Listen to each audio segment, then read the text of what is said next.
అది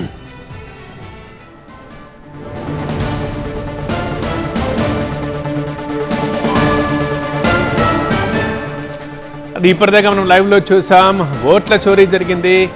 ఎంపీ బండి సంజయ్ ఆ ఓట్ల చోరీయే చేసి గెలిచాడు. అసలు ఒక్క ఎంపీ స్థానం కాదు, తెలంగాణలో 8 గెలిచిన ఆ 8 బీజేపీ స్థానాలు కూడా ఓట్ చోరీతోనే గెలిచారని టీపీసీసీ చీఫ్ మహేష్ కుమార్ చేసిన ఆరోపణలకి కౌంటర్ ఇచ్చారు బండి సంజయ్. ఓట్ల చోరీ చేస్తే అసలు అన్ని స్థానాల్లోనూ అన్ని రాష్ట్రాల్లోనూ మేమే గెలవాలి కదా, మరి మీరెన్ని గెలిచారు, మీరెలా గెలిచారని చెప్పి ప్రశ్నించారు. అలాగే జగిత్యాలలో సీట్ల చోరీ జరిగింది, దాని గురించి మాట్లాడారని చెప్పారు. అదేవిధంగా మమ్మల్ని ఎవరైతే విమర్శించారో టీపీసీసీ చీఫ్ ఇప్పటిదాకా కనీసం వార్డ్ మెంబర్గా కూడా గెలవలేదు, సో ఆ విమర్శల్ని మేము పట్టించుకోమని అంటున్నారు. అలాగే స్థానిక సంస్థల ఎన్నికల గురించి కాంగ్రెస్ ప్రభుత్వం మాట్లాడుతోంది, కానీ అసలు ఇప్పటిదాకా ఒక్క గ్రామ పంచాయతీకి కూడా ఒక్క పైసా కూడా ఇవ్వని ప్రభుత్వం ఏదైనా ఉంది అని అంటే అది కాంగ్రెస్ ప్రభుత్వమే. ఇక వీళ్ళు మాట్లాడతారా, వీళ్ళు ఎన్నికలకు వెళ్తారా అంటూ బండి సంజయ్ అన్నారు. ఇక సనాతన ధర్మంకి సంబంధించి చేస్తున్న విమర్శలు కూడా ఆన్సర్ ఇచ్చారు బండి సంజయ్. సనాతన ధర్మం కోసం బీజేపీ ఎప్పటికీ నిలబడుతుంది అంటున్నారు సంజయ్. ఎన్నికలు ఉన్నా లేకున్నా హిందూ ధర్మం కోసం నిలబడతామంటున్నారు. భైంసాలో పేద హిందువుల ఇళ్లు తగలబెట్టినప్పుడు వాళ్ళు ఎక్కడికి వెళ్లారు, అప్పుడెందుకు మాట్లాడలేదు అని అన్నారు. ఇక మాది దేవుళ్ల పార్టీ, మీది బిచ్చబతుకు అంటూ బండి సంజయ్ కామెంట్ చేశారు. అయినా గుళ్లల్లో సౌండ్ పెట్టొద్దని చెప్పడానికి మీరెవరు అంటూ ప్రశ్నించారు బండి సంజయ్.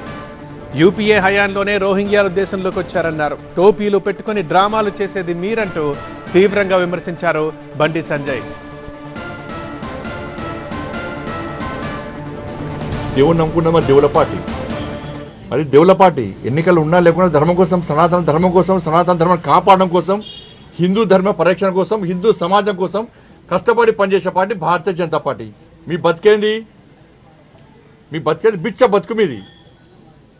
ఎన్నికలు వస్తున్నాయంటే సరే, ముస్లింలు వాళ్ళ ఆచార వ్యవహారాల ప్రకారం వాళ్ళు టోపు పెట్టుకొని వాళ్ళ దేవుని వాళ్ళు ఆరాధిస్తారు. మీరేం చేస్తారు? బిచ్చ పొళ్ళకి పోయి టోపులు పెట్టుకొని నమాజ్ చేస్తారు మీరు ఓట్ల కోసం.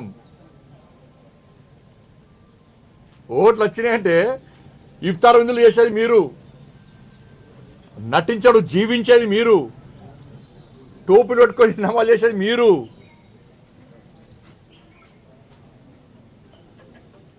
బిచ్చపోలు మీరా మేమా? సనాతన ధర్మం కోసము, హిందూ ధర్మ పరిరక్షణ కోసము చేయడం భిక్షమే అయితే, అరే హిందూ ఓట్ బ్యాంక్ ద్వారా గెలిచానని చెప్పి మళ్ళీ చెప్తున్నా, బాజాప్తా చెప్తున్నా, కరీంనగర్ పార్లమెంట్ సభ్యునిగా హిందూ ఓట్ బ్యాంక్ ద్వారా గెలిచినా, ఎస్ పక్కా గెలిచినా, గల్లా ఎగరేసుకొని చెప్తా. నేను ఇప్పుడు కాదు, ఎప్పుడైనా చెప్తా, ఎక్కడైనా చెప్తా. నేను ఈ హిందూ ఓట్ బ్యాంక్ తెలంగాణ రాష్ట్రంలో తయారు చేస్తాం, పక్కా 100% తయారు చేస్తాం. హిందూ సమాజాన్ని సంఘటితం చేస్తాం మేము.